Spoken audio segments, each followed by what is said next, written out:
Welcome to the Temple of Geek Podcast. My name is Monica, and today we will be discussing the second season of Bridgerton on Netflix. If you haven't caught up with the show, you may want to save this episode and tune in later, because there will be spoilers. If this is your first time tuning into the Temple of Geek Podcast, welcome. The Temple of Geek Podcast has been around since 2012 and is hosted by a variety of geeks from the Temple of Geek team. Here we cover all manner of geek and pop culture, news, and events. To our returning listeners, thank you again for tuning in. We really appreciate you being here. With me today, we have a very special guest. Welcome to the podcast. Can you please introduce yourself to our listeners and tell them a little bit about you? Of course. So my name is Maria. If you were familiar with me, it would be through TikTok under the handle Call Me by the Same Maria. I am just your average med student who was procrastinating one day and started making TikToks. I've always really loved TV a little bit too much and always would bother my friends and family with all my thoughts and theories. And eventually they got sick of me, so I started making TikToks about it and somehow got a following, and here I am. I also have a Twitter and Instagram, but they're not as much about TV content and fandom content. So if you are interested in hearing my takes after this, you should follow me on TikTok under Call Me by the Same Mario, because I talk about every show, movies, and all the fandoms. Awesome. Well, welcome to the podcast. All right. So Netflix Bridgerton returned for the second season on March 25th. The show's first season was a bit of an overnight success. The series follows the 8 close-knit siblings from the high society Bridgerton family as they try to find love. Now in its second season, the series explores themes of unresolved trauma and how it can stand in the way of finding that love. The show is based on Julia Quinn's best-selling series of novels. So the first thing that I want to talk to you about is the representation, because honestly, I don't think I've ever seen a show that looks so gorgeous while being so diverse, and just like the clothes, the set, it's just so beautiful. Yeah. So what did you think? I mean, I completely agree. I definitely had my reservations with it, because every time you hear representation, you're very excited, but at the same time, you're like, I hope they do a great job. They did a phenomenal job with this. Like their detail, what I've always really loved about this show is like all the fine details. I haven't really read the book, so I don't know. I can't pick up on the Easter eggs, but I have noticed like the effort that they do put into everything when it comes to each character, how they dress, how they do their hair, their like jewelry. And like they were very much on point when it comes to the Sharma sisters and the representation, as well as just like the story as a whole. So I thought it was beautifully done, and I thought the girls were gorgeous, and just it was just very, very I was very happy with it. Let's just put it that way. Yeah, you and I were talking a little bit about this before we started recording, but Shonda Rhimes, who created the series, she also created shows like Grey's Anatomy, Scandal, you mentioned How to Get Away with Murder, and then Inventing Anna. All of these shows do have a lot of really great representation, really well done representation. And I just couldn't get over the quality of, because like you said, you're always a little nervous with representation, because you're like, oh, is it going to be like the token representation, right? Yeah. Is it going to be like, not well written, or something where it's almost kind of like borderline, like, is it almost racist? Yeah, it's I really like that they just sorry, I didn't mean to cut you off, but I really like that they just kind of exist, the representation. Like there doesn't have to be a reason for them to be there, they can just be there. And for me personally, I'm sure you have feelings that are similar, that like usually whenever there is a girl that's of a different like ethnicity, they're always like exotic, or like, oh, you're just so different, or like you're like beautiful for this. There was none of that. It was just like she was gorgeous, just being gorgeous, and high society ladies. Exactly. Gorgeous high society lady. Exactly. Yep. And I really love that they didn't tokenize it or like make it borderline, stereotypical at all. So it's very like refreshing to see this in a show these days. Yeah, and I felt that way when I saw the first season. So I have no context for Bridgerton before season 1. I didn't even know that they were a book Neither did I. Yeah. After I binged season 1, yeah, I was like, I'm not gonna lie, I kind of want to read the books now though, because this last season really hooked me. Like I think the first season I was like really into it just because of like pop culture, but like this season I was much more invested. I just thought I know that there's been mixed reviews, but I really liked this season personally. I thought it was different but good. I feel the same. Like the first season, because I had no context, maybe I was like, wow, this is like so good, and the representation is so great. So going into the second season, I was a little bit like, I don't know if they can do what they did in the first season. I was blown away by what they did in the second season. And I've seen some reviews that talk about the books basically veering away from, the original story. And so I do have context as far as like, oh, I know in the book there wasn't like a love triangle between the Sharma sisters and things like that. And I can understand why people are maybe disappointed, like book readers are disappointed like that with that, but I just kind of take it in the same grain as like Game of Thrones, for example, or even Lord of the Rings. Like they're just different tellings of this one story. It's not. Yeah, I think any book to movie adaptation has to have that like leniency or like like room for interpretation essentially. And I know that I haven't read the books either, so I don't know if there's as much representation in the books as there are in the shows. So I saw other TikTok accounts talk about this, saying that like had they done what they did in the book, the representation would have not been as comfortable. Like it wouldn't have worked well with that narrative. So I think they wanted to stay true to what they were showing in the representation of the Sharma sisters. So that's why they deviated from what the book had happened. And this is just me speculating from and I get that. We did an interview right after Endgame on Temple of Geek with Jim Starlin, who created Thanos. Okay. And so we interviewed him and we asked him, like, were you okay with the differences between what happened in Endgame and what was like canon in the comic books? Yeah. And he kind of was like, no, you'd be crazy to assume that it could go page to movie. It's very rare the movie that can do that. And he goes on to explain just kind of like how the industry works, how many people are working on a team, what translates well and what doesn't, And so since then I've kind of been like, okay, like I won't like stick to having to have it just like the book. And with like a character like Thanos, if that applies there, then it definitely would apply to like books that aren't as well known. So absolutely. So yeah, I was just really happy. Yeah, that makes so much sense. That's really cool that you did that too. Like I love hearing about that. I get so excited when, like you said, people can just exist and they can just be beautiful in gorgeous clothes in like beautiful surroundings and beautiful settings. And the thing to me that really got to me about the representation is how like it was so many skin tones, like dark skin tones and like I'm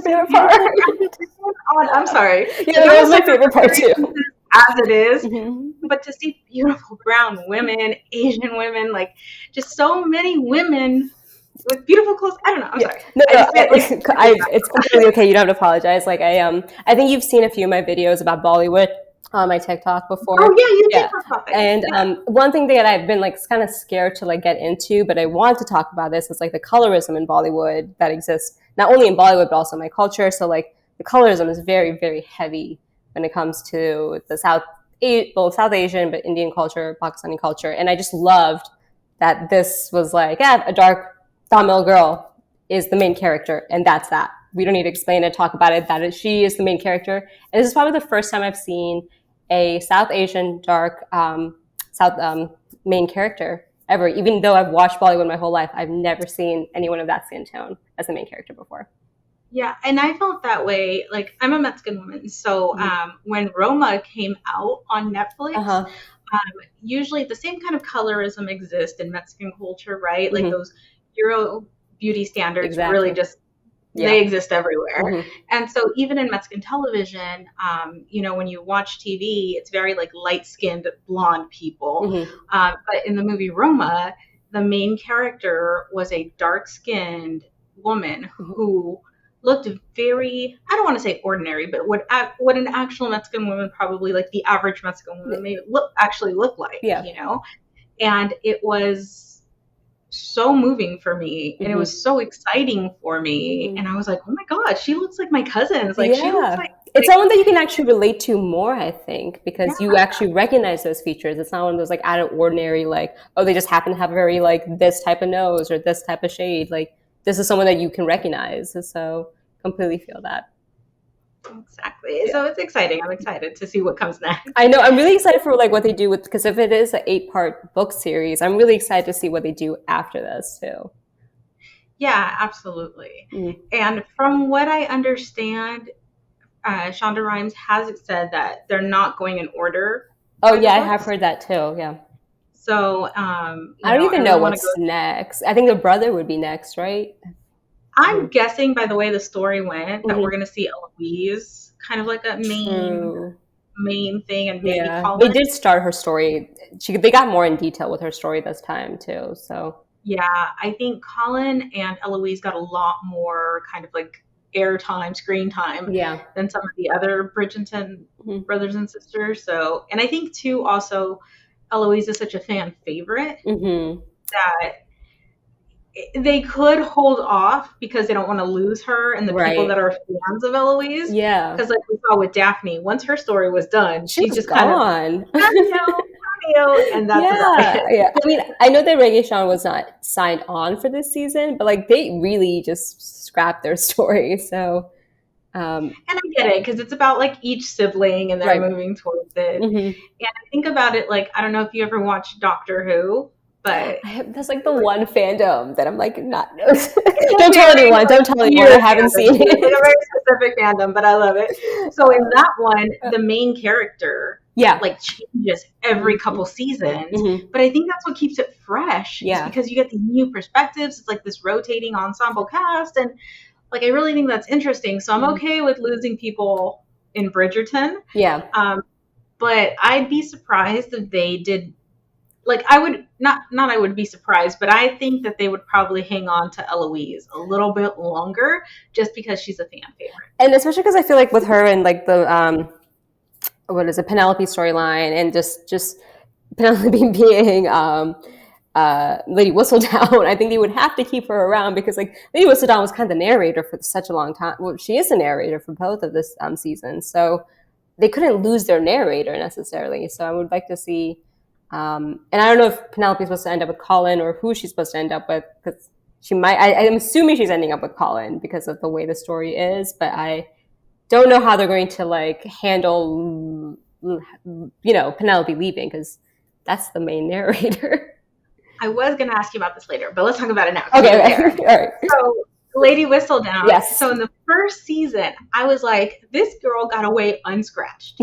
She was manipulating, playing, and the worst was Colin was kind of disappointed at her. Maria was kind of mad, right? But she didn't really face a lot of consequences considering how much gossip she was doing and how many lives she was like manipulated and like, basically screwing around with. You know? Really just. And she got away scot-free, and I was like, oh, okay, but that's fine, whatever. Do you, gossip girl, right? Yeah. And so then we go into season 2, and she's starting to finally see some consequences. And I was like, oh my God, like she got it bad at the end of this season. So I want to hear your take on that. Oh yeah, and her character even started to change because I feel like her being like this omniscient presence, because in season 1 she was definitely like this narrator. She wasn't a character. Like, and I think the fact that they made her Penelope was definitely a choice. I'm not sure if that's what it is in the books, but like they could have made her an outside. They could have had her been the shop keeper or like the dressmaker. They could have had her been like one of the handmaids, but they made her one of the main characters. So I'm just like, oh, so this has to affect the character. This has to change their personality. This has to make this would change like the plot lines of stories, because if they had them like as an outside presence, then they could have just had them be like, oh, this like outside narrator, but just like Gossip Girl, they're being a mean character. That means there's going to be consequences making them like a lady also who's participating in society. So I'm glad that they showed character changes with her. I'm glad that they showed like her relationships changing. Her and Eloise, that relationship, like at the same time, it's like Eloise was so caught up in herself that my thought was like, how does she not know it's Penelope? Like, how does she not know it's her best friend? It's so obvious maybe to us, but it just seemed like had she paid attention a little bit more, she would have known like a while ago that it was her. Well, she was buying clothes. What's interesting about that is there's a scene in Supergirl where Cat Grant, who owns like the newspaper media company that Supergirl works on, and she instantly knows that Supergirl is, this girl is Supergirl. And she was like, you can't lie to me. I can see right through you. but nobody else can. Like, it's like the glasses Clark Kent thing. Right, yeah. And she explains it that most people cannot see excellence right next to them because their brain can't wrap around that this person that they know so closely, and you know all their flaws and all their weird things, you cannot wrap your head around that person being super great and super exceptional, right? Okay, that makes sense. You see them differently. It's like seeing your brother and thinking he's like this goofy nerd, but some girl is like smitten by him, and you're just like, and then you're a parent all of a sudden. You're like, you're gonna raise a kid, what? Like, so it's that kind of thing. So I guess I can get it. Plus, Eloise was very, like you said, wrapped up in herself. When she figured it out, all it took was one little thing, and she knew, one. And I was just thinking, so I rewatched the season twice, and I was just thinking, like, had she figured it out a little bit sooner or a different part of her own journey, her reaction would have been so different to Penelope. But she found out when it was like literally shit hit the fan, and it was all like messy and collapsed in front of her.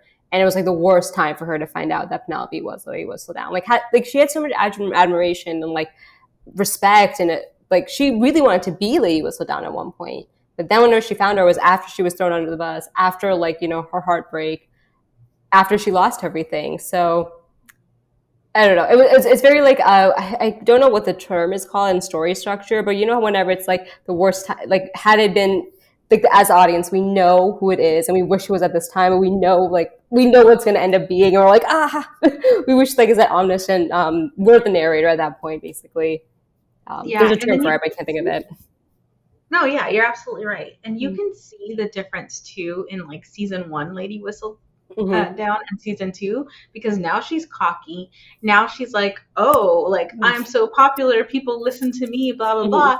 And she goes to the shopkeepers and she's like, and by the way, pay the delivery boys more, and you're gonna give me the rate that I want. And even when she's bargaining at the market, she's like, I'm only gonna pay you half of what you know, whatever this. It's like confidence. She got felt like, you know, she has her groove now. And like, you know, the higher you climb, the harder you fall. So I think that this will be really interesting. I think that little part at the end with her where she just like, she could have just given it all up and just laid low, but no, she like doubled down. And she was like, really no, did. Harder. Which is really bold of her because so many people know her identity now. Right. The dressmaker knows her identity. Eloise knows. Yeah. The queen was really quick to like get that together. I mean, it only took her 2 seasons, but still, you know, she was on her tail from like the beginning. You know, she was really close. She just thought it was Eloise at first, and then, you know. Yeah, I mean, she had all the right evidence. She just didn't know. Like, I think Penelope gets away because she is like the wallflower. Everyone misses her, but now that like. I feel like now she's going to be very exposed, especially after Eloise not being her friend and not watching out for her as much. Right. And it's more likely to assume it's Eloise if you're a bystander because she's more outspoken. She's more like women's rights, blah, blah, blah. And she has like a history of that. Whereas, you know, Penelope does not. There's another thing. Sorry, go ahead. No, I was going to ask another question, but go ahead.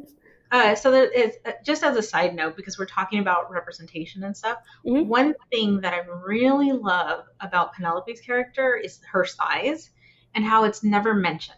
Yeah. And I think they may have mentioned size and things like that in the first episode of Bridgerton, like in season 1, when they're squeezing the girls into the corsets and things like that. But since then, they don't really talk about Penelope's size. And I love that because she, again, is just allowed to exist and be in a beautiful dress, even though she doesn't like her dresses, but she's still like got this beautiful hair and makeup and clothes, and I just really love that too. And I'm glad you brought that up because I was just thinking about if like I'm not sure who's going to be next, but like if Colin and Penelope are supposed to have like this like love story at the end eventually, I wonder how they're going to tackle this because I mean spoilers ahead if you haven't seen it, but like one of the last scenes of the season finale was like Colin like just being like I would never court Penelope and like making fun of her essentially to all the guys, which very mean. Like I know she did a lot, but like that was just really heartbreaking to hear Colin, like especially because he was being so like watchful and like saying I'm gonna always look out for you, and then for him to be like no, never, Penelope, I could never. It's just very like slap in the face. I felt for her in that moment, but I would like to see how that love story ends up because I hope they don't change her or make her like force her to be different than what she is. I hope she exists the way she is and still Exactly. organically fall in love. Absolutely. And I think, I don't know if it was Cat Lady JJ on TikTok or somebody else. I had just recently saw a TikTok video where they're describing that scene where, I know the video. yeah, Yeah. and they're like, stab me, that would have hurt Yes. less. And I'm like, No, but really, especially because like she just had that fight with Eloise, and I was like back to back. No wonder she doubled downs afterwards. Like she is out for vengeance.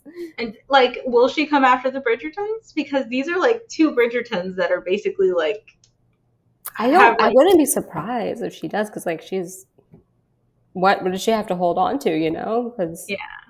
Mm-hmm. So I don't know. Interesting. Yeah. I can't wait to see what happens with them next season. Uh-huh. Well, and as far as like the story arc, what did you think of the overall season 2 story arc? Okay, so I loved how subtle it was, because at first, like I think, like looking at the questions you asked, like what were you expecting for season 2? And I was expecting a very like outright like enemies versus two lovers storyline between Anthony and Kate, and just I thought they would just be like at odds and all this stuff. But the whole sister storyline, though I didn't love that the sisters were fighting, it's also a very not common, but like seen Bollywood trope that like, oh, the sisters love the same guy. Like that's just something that like happens a lot. So as soon as like it happened, I remember my best friend texting me just like, oh my God, they're doing this movie. And I'm like, I know.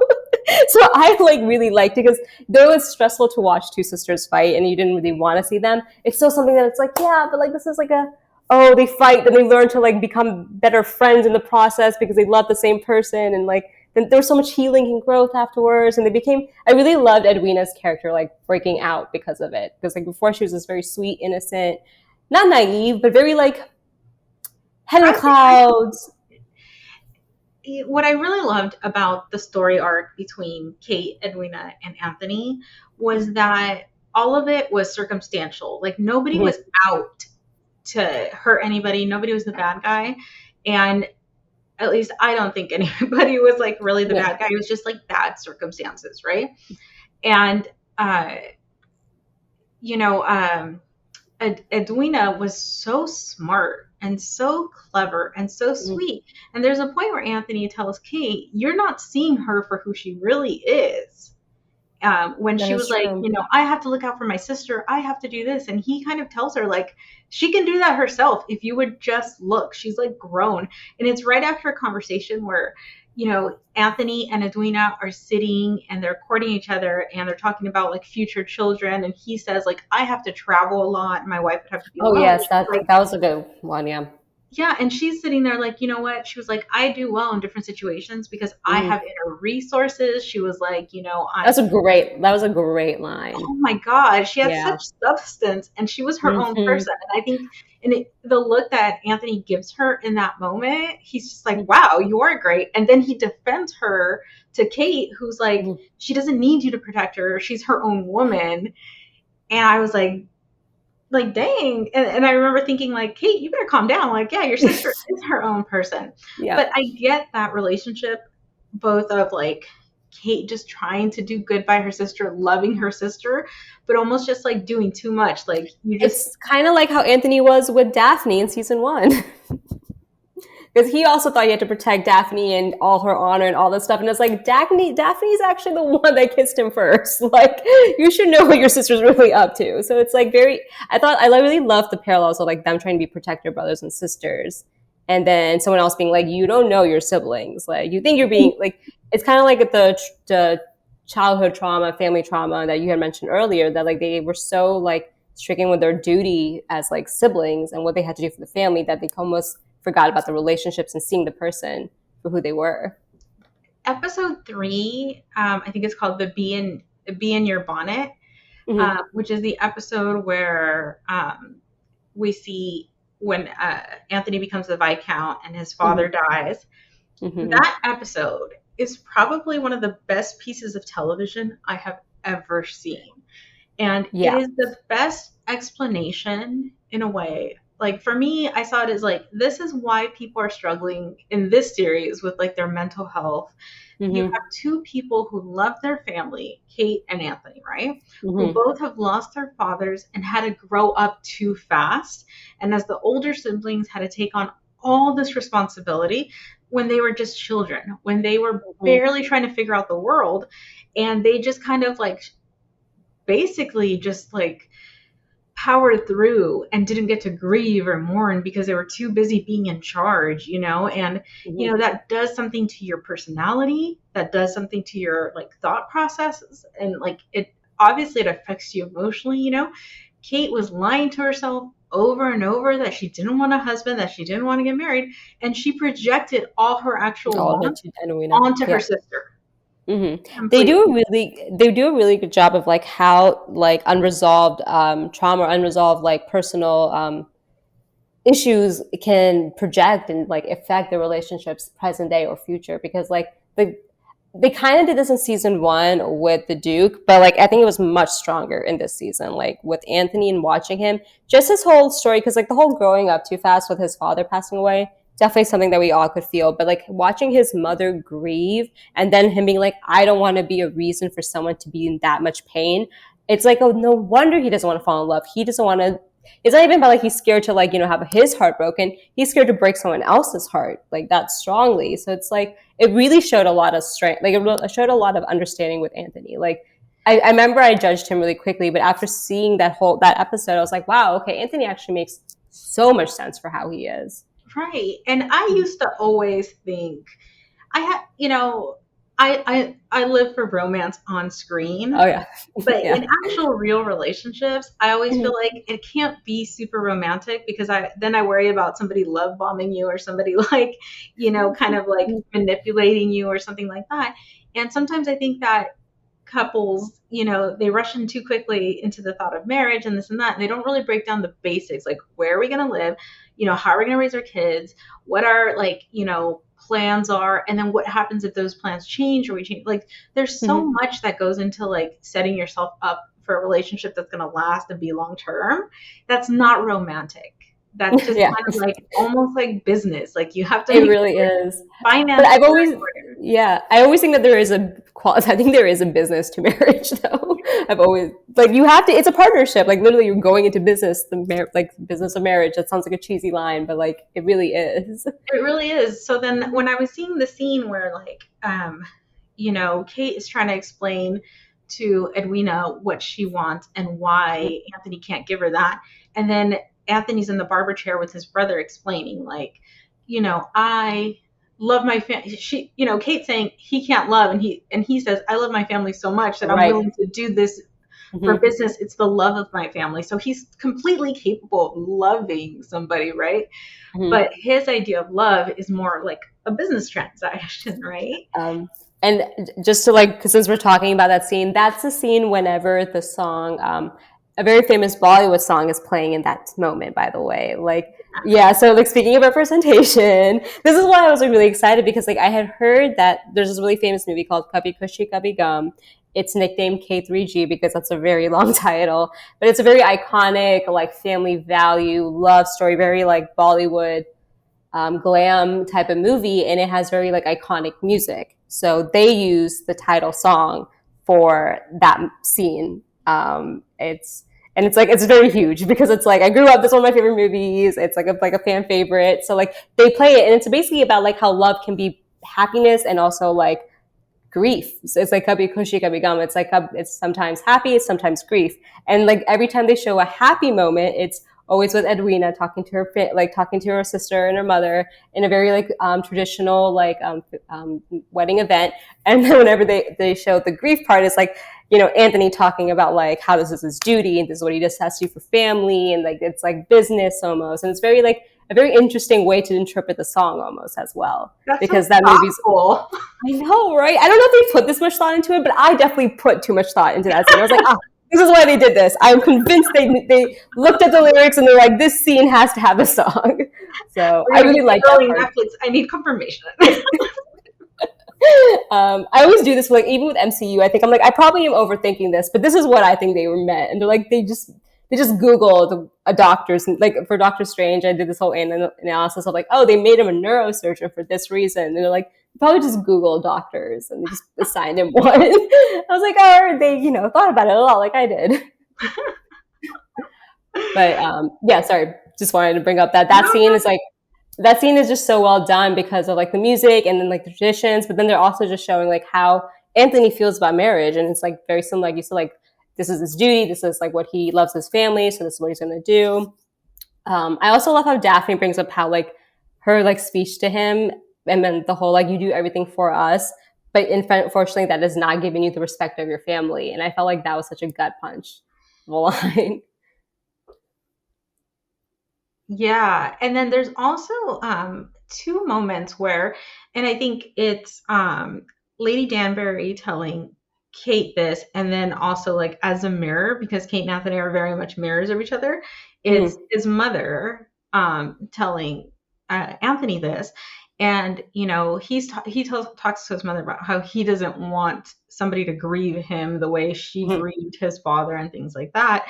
And she's kind of like, you're missing the point. Your father could be super dutiful, but still loved. And then Lady Danbury, like, kind of, mirrors something similar where she tells Kate, like, or Kate kind of calls her out and was like, you're alone and you're fine. And she was like, yeah, but I've already loved and lost. She's like, I've already lived my life. And not to say that women should just kind of, if that's what you want, that's fine if you want to be on your own. But it was very clear to Lady Danbury that she did not want to be on her own. And she was like forcing herself. And she was like, you're not going to be happy and you'll never be like me. I'm content because I've already lived all this life, And it's very interesting that Kate, because I was thinking about this too. I'm just like, why is Kate gravitating towards Lady Danbury over than her mother? Because I did think it was kind of weird that her mother didn't play as big of a role when it came to the sisters. Because it's like Kate was almost like Edwina's mother. In the way that they were talking. I remember like Daphne had all those conversations with her mother when it came to love. Edwina was having it all with Kate, which makes sense, older sister, but like her mother was never really present. And I thought it was very interesting. And then even Kate was having all these conversations with Lady Danbury, but even though her mother was also alone, it's just it's just more of like, I thought it was a very interesting tactic. And I wondered if it's because like her relationship with her mother was strained. And they did get into it towards the end. That was my only thing. I'm like, I wonder why they made those choices, because they definitely just used the parallel between Anthony and his mother to compare those two relationships. And I think they do bring it up a little bit at the end where she was like, oh, you were grieving our father. And she was like, but you were too. She was like, that was my failing. She basically let Kate take the reins, basically. And so her mother almost put herself in the situation of being like the second one to Edwina. She allowed Kate to just kind of like take over control and, be in charge of everything or whatever. And maybe because they didn't have a son that would have done that. And, maybe like in those times, you wouldn't be taking over. Not everybody is a Lady Featherington who's like scheming and plotting and everything. Most of the time, they're just like, whatever my son says, Right. Lady Featherington is like iconic in this time. Like the way she just moves about in both seasons. She's like a force in herself. And I just want to segue into that because we're already talking about her. But the way that Cousin Jack, the new Lord Featherington would look at her, I was like, damn. Yeah, I was like, wait, is this how it's supposed to be? It was a very unexpected love story because it comes out like in the middle of the season. You're like, is this for real? Like, this is a side story, really? But also, I love that this older woman was being even though he ended up being super shady and all that. But the fact that he was like, "Damn, I see your worth. I see your." Yeah, no, I was into it. I was very much into it. He was like, "We can do this together." He was like, "I'll scheme with you." He looked at her like an equal, like not at first, obviously, but when it clicked for him, like, "Damn, this girl has something," So I was like, "Oh goodness." It's like steamy in here. It's like very Duke nature, like, and it's after like how the old Lord Featherington was. She deserved it. Like, I'm not saying that she's like great morality wise, but her last husband put her through a lot. So good for her. Good for her getting the group back. Get yours. And what's interesting about that too is, so speaking of like that dynamic, so this season, I saw some complaints that there wasn't as much, sexy scenes as there was in the first season and stuff like that. Okay, yeah. I feel like the tension and the Oh, sexual chemistry was way stronger, and they did so much less. Like and some of them were just looks and And I would like to offer, like, did you slow down on that flashback scene? Like, after they finally do something, Kate has these vivid flashbacks. I would encourage them to just like slow down on those flashbacks, because those flashbacks were enough. I was just like, oh my god, they just showed so much in like 5 seconds. Like, what happened? It was like a whirlwind. It was like all 3 episodes. Yeah, no, but really, there was someone actually who slowed down and took screenshots and like tweeted them, and like all my friends like sent it to me, and I was like, whew. What? When did this happen? And then I had to go back and I'm like, what? Literally for a nanosecond it happens and someone like shot them. yeah, It's literally 3 episodes of like the season 1 in a 5-second span, in my opinion. because like in season 1, Anthony was naked half the time. I Oh, swear. yeah. Like he was like with this girl and whatever, right? Mm-hmm. But like in season 2, he for the most part he has his clothes on, except for like I think one opening scene at like in the first episode of season 2 or whatever. Mm-hmm. But for the most part he keeps his clothes on, and I think he was sexier with his clothes on. I don't know. That's just me. And like, I think they didn't kiss until, I think it was like episode 6. Like, it was a long time before they even like touched and they kissed. But they did like more, because like they weren't even married until like the last episode. So when you think about it, it was a lot more scandalous because they were doing stuff pre-marriage, and we know what that means in high society. Like, that's very scandalous. Prudence had to marry what's his name, cousin, like Lord, because they were in the orange room together. Or supposedly touched her back. Yeah, because they were in the room together by themselves. That was enough. So like, that's saying a lot. Yeah. That's why I say like, I think this season. I know that like, I think one of like the I think this season came out Friday. I watched it on Sunday, and I heard a lot of like reviews saying that like, I wish there was more sex. I wish there was like less this, blah blah blah. And I was like expecting it to be like kind of boring, but I was like, this was very. I don't know. I think it was just like a different type of. I think this was more of like the audience of like, for something that was like of the Regal area, like the one of those what do you call it? Like time. What's it called whenever it's like in a different time?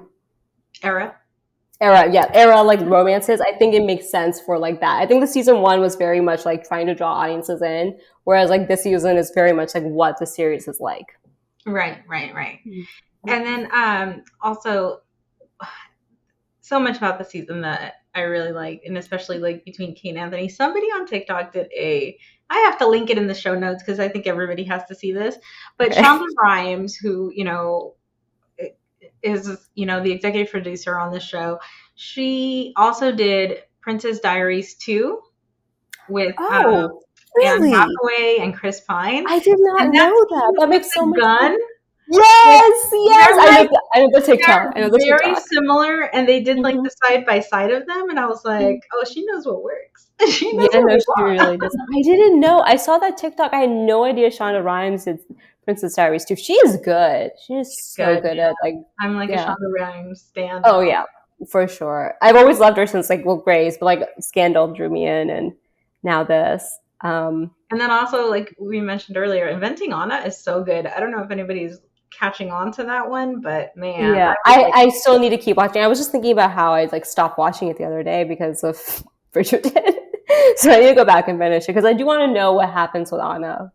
Yeah, and it's funny because with Elisa Inventing Anna, I've been following the story for years because I remember the original like scandal that came out in the news and everything. So when they got the Netflix show, I was like, okay, I'm gonna watch this. And I lost a lot of sleep because I've been invested for years. So I was just of course, I'm gonna binge the whole show. Like I just need to see it. Yeah, I was watching it because I was like in between I'm in between exams right now, so I watched it as soon as my exam ended.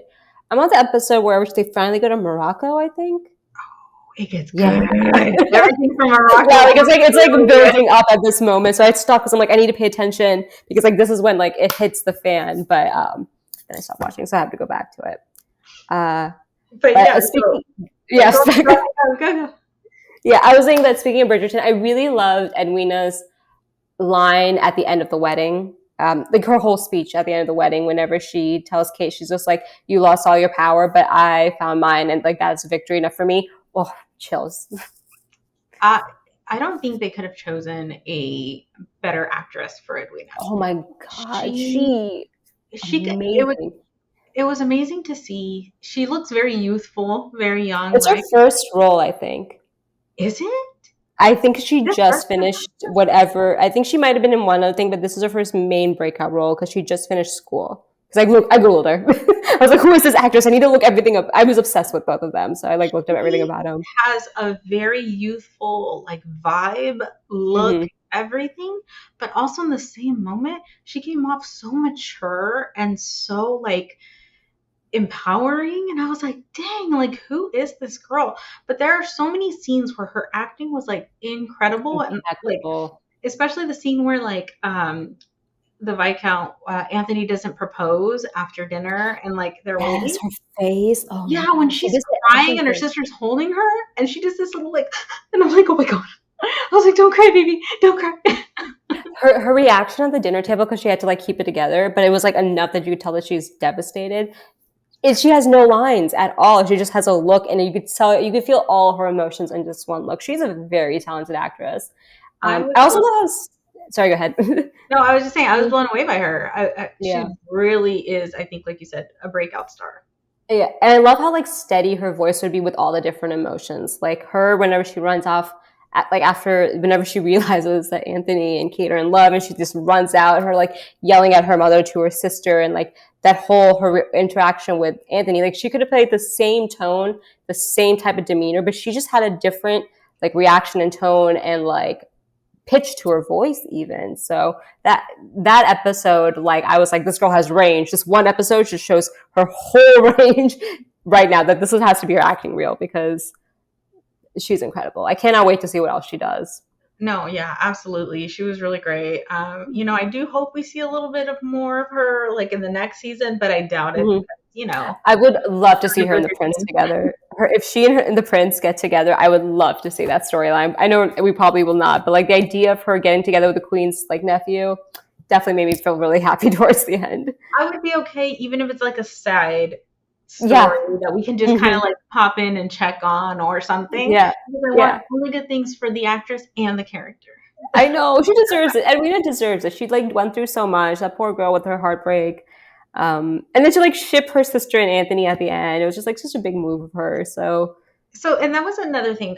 So I some complaints that I saw online on Twitter and on TikTok and things like that was that everybody felt like the ending was really rushed.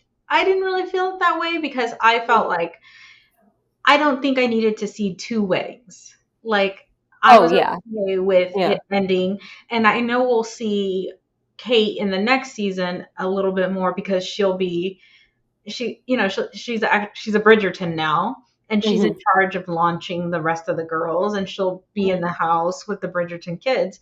So I know we will see more of her, even if it won't be like as front and center as it was. So I wasn't too worried about it being rushed. But did you feel like that end scene was rushed? So I think as far as the story they wanted to tell, the pacing was perfect, because like I think when I first watched it, I was like, I wish they would have got into the controversy later. But then I realized like, no, the wedding's in episode like 6. Like by episode 6, that's like halfway through. We know, like Edwina knows, and now they're trying to just like pick up the pieces essentially. Then they have their little scandal. Then she falls. She's in an accident. Like a lot happens after the wedding, and then they like kind of close it off, and they make sense that like now she's just. It's mostly Kate realizing that like okay, Anthony kind of finally grows up and starts to like open up and like accept that he is in love with her, ready to like move, step up, and now it's just basically Kate's turn. So I feel like the story actually comes full circle. Like they deal with all the aftermath of the wedding. Edwina and Kate like figure out the story. She figures out like what she wants in life, and that like it's okay to change her opinion. She doesn't have to like continue this duty. She can be, choose her and do something that she wants to do and put herself first. So I think the story itself was perfect, and like it closed off really well towards the end. I think the complaint is that they wanted to see Anthony and Kate like more together longer. Like being They in just wanted to be, like yeah, they just wanted to them be cute and like have like smut scenes, a little bit more of the smut scenes, which like I tell you, go back to the flashbacks. They're enough. I'm telling you. They're there. You just have to find them. No, I agree. I think it's I don't feel like it was rushed. I think it told the story it was supposed to tell. I know that some of the people who read the books complain that in the book you get more of them together and kind of like, and that's fine, but I understand that they have intense chemistry. Yeah. I understand that they have a very special bond, and I saw it play out slowly. I get it. I understand it. So I'm okay with it. I'm all right. Yeah, I mean, like the TikTok, like I don't know about your For You page, but my For You page is nothing but Anthony just like smitten over this girl, and like all his lines, that moment where he smells her, like he is just, there's enough content of Anthony simping over this woman. So I'm like, how much more do you need? So I feel like it's there. It's very different from season 1. So I think they're just comparing it to like wanting more scenes with the couple together. Yeah, and that's fine. I totally get it. It's very fair. I get it. So are there any other characters or anybody from the cast that like you really thought were really great this season, or that you were just kind of like, we could have done without? I really love the one brother. I cannot remember his name. It's not Anthony. It's not Benedict? Colin. Yeah, Benedict. I really love Benedict. And I just like but I feel like his story, it ended in an interesting way, because it's like, okay, he's quitting the art academy or he's not quitting the art academy. I'm just a fan of Benedict. I don't know if he's supposed to be next, but I guess how he's not, I'm not sure. I know that he might be queer coded. I'm not sure if they're going to continue with that like storyline. It is. I have noticed that there haven't been any queer characters yet. They had like his like one art friend. Yeah, but that was barely a story. So like I'm really surprised that they haven't had that representation yet. So I'm assuming they're going to do it soon, because yeah, it really does feel like that's the main thing missing from that show. Yeah, because it's very like they have everything else. It's like, why wouldn't they have a queer character that's more upfront? So I'm not sure, but I really liked Benedict. I really kind of wish his story felt more developed in season 1, and I feel like this time they just are doing so much that they couldn't show him as much. So I don't have a complaint. I just wish we could have seen him more. But a lot was happening this season. So yeah, absolutely, I agree. And I know that maybe we're just setting him up for future stuff in these seasons. He'll get his full season the way Anthony got his full season. Yeah. So it'll just be interesting, because in the books he's supposed to go next. So yeah, it'll be. And I wish that they could do him next with still doing Eloise. Like I think that he and Eloise have such a good bond that they could probably show her story too through his. But again, those are one of my 2 favorite characters, so maybe that's why. Yeah. I do find Colin interesting, because I don't know how I feel about Colin. Okay. Like, I'm just kind of like on the fence. Like, is Colin a good guy? Like, he comes off that way, but then he turns around and he like dogs his friend. Like when he just told her, "You're special to me. You're a friend. You're my friend," kind of thing. So it's the same thing with Anthony, though. Like last season, I was very anti-Anthony, and I was like, I don't know. I don't think I'm going to like this season. And then all of a sudden, Anthony's like this character that I'm just like, oh my God, I like you. Yes, this is fine. So I'm sure they're going that route. And I'm trying not to find perfection things in characters, but I'm very intrigued by Colin. Hopefully, we'll see. I'm glad you brought that up, because I also feel very similarly with Colin, because I think he's actually, especially in season 1, he was a big character. So I feel like we've seen a lot of Colin, but he's the one character I've seen so much of, but I have no idea what to feel about him. Yeah, I'm on the fence. We'll see how he, shapes up as the later seasons come on. Knock on wood that we're going to get more seasons, right? Because I'm sure we will. I don't think. Of course, yeah. Like, I mean, I'm pretty sure the show is still doing very well, that they're going to sign up for the next seasons. I know that Netflix likes to cancel shows, but I don't think they're going to cancel this one. They better not.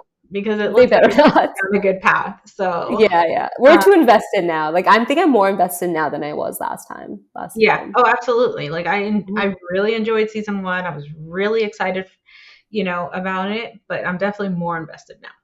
Yeah, for sure. I think the only there were so many characters. It's so great to have like an ensemble cast, because like. Even the queen and the king's relationship, I really want to see more of that. So I hope that we start to see more of that. I know that they're not the main focus and everything, but I am intrigued by their relationship and what's going on there, especially that moment at the end where Edwina, like, you know, calms him and shows the queen kind of Mm-hmm. another way to be with him, you know, and you can see for a second in the queen's eyes, like, just basically like her sadness and her love for him at the same time. And so I'm very curious about that. I would like to see a little bit more of that. I really love how that love story plays a factor in the Bridgerton universe because, like, and I think in season one they bring up Lady Danbury is explaining to the Duke like why it's so important for him to be a Duke because, like, you know, for representation's sake, like, you know, the Queen, it was because of love that, like, you know, she became queen, and it's like their duty to continue on being regal essentially in this time because, like, you know, just to show the importance of that. And then I think the queen had a moment with the king, and that's why she let Daphne and the Duke like have that accelerated marriage. And then they showed again in this season with, you know, how Edwina handles the king. That is what kind of softens up the queen and tells Edwina to follow her heart because that is the most important thing for her to do. I really love how the love story is so strong that the queen was a very intimidating character when you think about it. Like, she Right, does right. not, she's mostly just there for her own like pleasure, and she's like kind of looking for Lady Whistledown, competing with this like unknown source, expecting these things, commanding this of like Lady Danbury, and in this moment she's just like, follow your heart. It's not very like much like her character, but it shows that love story was that important to her that And she it shows even how forgets complex herself. they are. So it has a very, it's like it's a love story has like a character in the show. So it would be really nice if they could expand on it because they definitely have, it's made its impact already. And then touching again on the representation thing, the fact that there were so many people of color that got so much screen time, Yes. like so much screen time. You know, you have the queen, you have Lady Danbury, you have the three shawarma ladies, the mom, the sisters, you have even the dressmaker. Like, it really felt nice. Like, is the only way I can explain it. There was like so many like good roles that went to people of color, and it's very exciting. I know. I feel like there's always like a main, the nicest part is like the main characters are mostly of color, and Yeah. just and the fact that most of them are females too is just always really nice as well. Right. And that's something that I didn't realize until you said that right now. So much of the cast was female. Yeah. And it's nice because like I know that like these era films are always just talking about how like women are just there to look pretty and like be wives, and they're like ladies in waiting, and they're just a lady. This is like all they wait for is to get married. And it's like, well, this is them showing a lot more agency when it comes to female characters, like making them the main characters about something as silly as like, oh, they're just pretty ladies getting married. Like, no, they have hearts and like personalities and dreams and ambitions, and they're just so much more than that. So it's really taking back that narrative too. Yeah, I love that so much. Yeah, it's a great show. So we're getting close to the end here. Yes. And I know that we could probably talk about this for like another hour. Yeah. But do you have any predictions or hopes for season 3? Like, if you could see something for sure, like, what is it that you really want to see? I would like to see a queer story for sure. I think that is something that's missing. And I would like to see more representation just with like other Asian or Mexican character or Latin character. A dark-skinned Black character would be great too. I just think that they've already opened a wonderful, like this great door. And like, I'm being South Asian, coming from Pakistan, I was definitely very happy that this was like a moment for us, but I want this moment for everyone else as well. Yes. So I would love to see an Asian character. I would love to see a Latin character, a queer character, anything that they can like add to the story to make it richer would be wonderful. And I would also like to see how they expand on the Colin and Penelope love story, because right now I'm not a fan. So I don't want her to be together with him, but I would like to see how they make that work, because I'm like, I don't know if these two should be together. Everything you said, me too. Yeah, that'll be like. I do want to see. My main hope is that the Penelope Eloise drama is authentic to not like just pitching women against women. I think the show has been really great at not pitching women against women, even though there is some, because it's gossip and drama and all that. That's fine. But I really hope that it's not like, I hope it's done tastefully, which is like their rivalry now, their hurt, their pain, and what happens. I just hope that the Penelope and Eloise story is done well. That's my only I have hope. high hopes. Yeah, I have. That's actually a really good point. I have high hopes because of Shonda Rhimes, and she's very good at that. But as far as right now, I know I feel for both of them, so I hope that they continue to make it like as it comes from empathy. Right now, I feel like we empathize with both characters, but we also like are mad at both characters too. So it's like I want that to continue with their rivalry and kind of like the way Edwina and Kate like kind of resolve things. Like it wasn't perfect. There was like a working on progress. It's very realistic. I hope it continues with that vibe, essentially. Absolutely. And then what do you hope this show's success means for the future of period dramas or just like television in general? Just that we exist more. Like, I mean, as simple as like it may be too simple, but like something that I didn't get a chance to mention before. But if you guys are rewatching it, if you ever look at the clothes and the jewelry details of the Sharma sisters, it shows a lot of like the culture, like just the fabrics and like the gold and the pearls, and it's like just like stuff like that, just existing, and that like just characters like this existing beyond like the expectations of what you would think come from that culture, defining it even from what we want to see. It's just, I want that to exist more in any period drama, in any show. So that would be my hope. Excellent. And then before we wrap up, is there anything else you wanted to point out before we... Yeah, also I did bring up the whole like the jewelry and like the garments. If you look, they have like extra fabric that is just like very like South Asian or Indian. A lot there are these little things called jhumke, her little like earrings that are gold. It's just a very classic like South Indian wear. So it's so those little details that were wonderful. So if you're rewatching them or you're just like looking up pictures of the Sharma sisters, notice those details because they mean a lot. Appreciate them. Yes, appreciate them for sure. They're just know that some little brown girl in like Pennsylvania is smiling because of those little details. I think that the one thing that I just kind of hope people take away with them is that, you know, characters are so complex, and storytelling like this does a really good job of not villainizing things. Like you don't always have to have like a kind of black and white story, like you're bad and you're good. There's enough drama in complex stories. Yes. And there's enough, you know, excitement, and there's enough in a complex story in gray like areas and things like that that can be very exciting. And you know, I just kind of hope people notice that, like, I feel like this show did a really great job at pointing out the complexities of people, the way their thought process works, why they are the way they are. And I really appreciated the way the show did that. Yeah, that was really well said, because like I've always loved character development. I always just appreciate a dynamic character, like one that is just more than one trait of them. So showing someone who can be like selfish but inherently like immoral at the same, or like a good person but also immoral, or like making bad choices, like Lady Featherington or Eloise at times. Even Penelope, exactly. Like Penelope, there's a lot of lists of things that she has done wrong with it. At the same time, it's like, well, she, you know, she's also growing up. So it's a very interesting way to see women as well, because it's like usually women are very polarized whenever they're written. So this is a very like most dynamic women probably on screen. Agreed. And if you want other dynamic shows, or my recommendation for other shows that have amazing representation as far as like people of color, but also complex characters, interesting women and things like that, is the sci-fi series on Amazon called The Expanse. I've actually been meaning to start that. Someone else has told me to watch it, and I've really been meaning to watch it. In my opinion, it is by far, like, season 3 of The Expanse is the best television I've ever seen. I have to start it tonight. I have to start it. You're like the third person telling me about it. Because season 3 is just like, wow.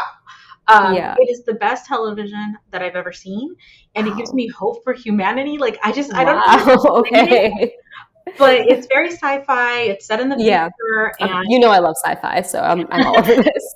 So I really like, you know, and I feel like The Expanse has ruined television for me, because if it doesn't look as beautifully represented as The Expanse, I don't like it.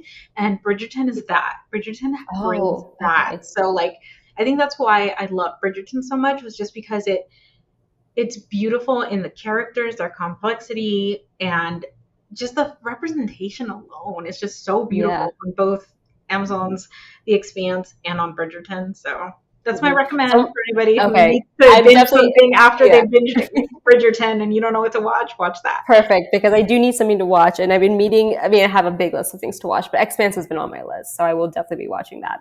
So where can people find you on social media? So the best will be TikTok, especially when it comes to talking about TV and fandom and diversity and representation. TikTok is where my main call me by the same Maria is my main account talking about those things. I'm also on Twitter. So I'm also a med student and I talk more about like medical things on there. And then you can always follow me on Instagram for like, just to see my life. But yeah, call me by the same Maria on TikTok would be the best way to hear more of these kind of comments and see this kind of content. Well, I want to thank you so much for taking the time to speak with me today, to, Of course. No, hang thank out you and so geek much. This out was so over much fun.